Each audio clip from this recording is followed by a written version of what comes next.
Hello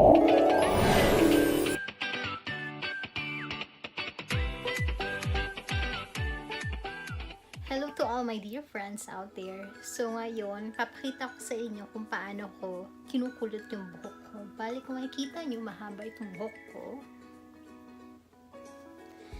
Ang ginagawa ko muna, binabrush ko muna siya tapos hinahati ko. Kung saan yung hati ng buhok ko. Bali yung hati ng buhok ko is dito. Ayan. Tapos, nahati ko lang siya at ilalagay ko lang siya sa unahan. Ginagawa ko, kumukuha lang ako sa end part like this one, tapos start ko na curl. Umuusok ka.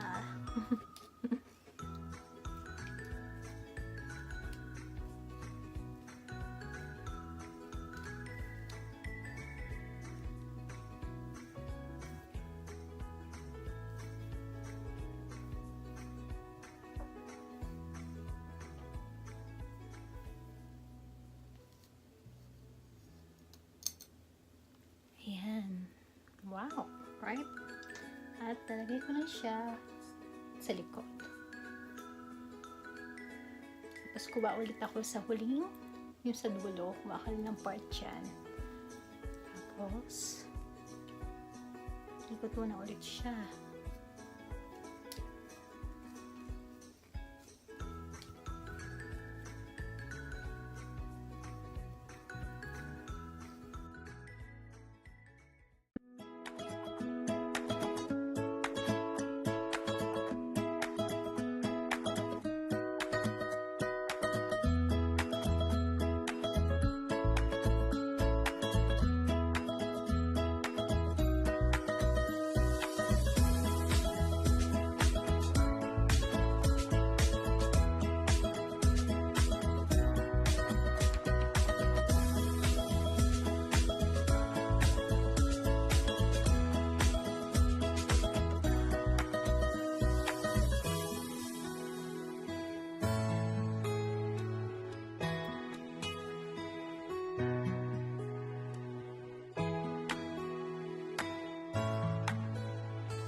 Gagawin naman natin yung kabilang side. Ganun lang din.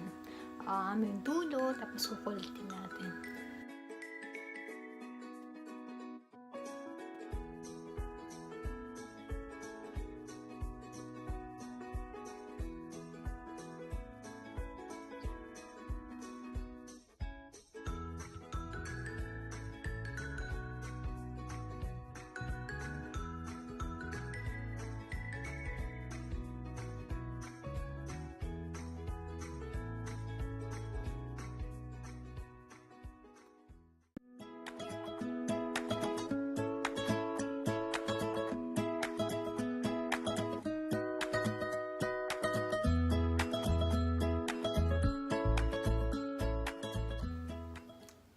So, marami iba't parang kung paano kulot yung sarili mong buhok. Pero ito yung way kung paano kung kulutin.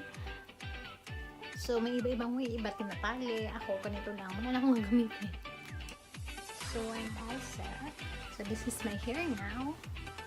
So, if you have a hairspray, lagay nyo na siya. Pero ito, swerte ko lang sa hair ko. Kasi, hindi ko na siya lagyan ng hairspray. Kaya niya tumagal hanggang bukas. So, that's it. Okay, thank you for watching, guys. See you on my beauty video. And I hope you like it. You can comment down below. And if you are not yet subscribe now. Thank you, guys. Bye. God bless.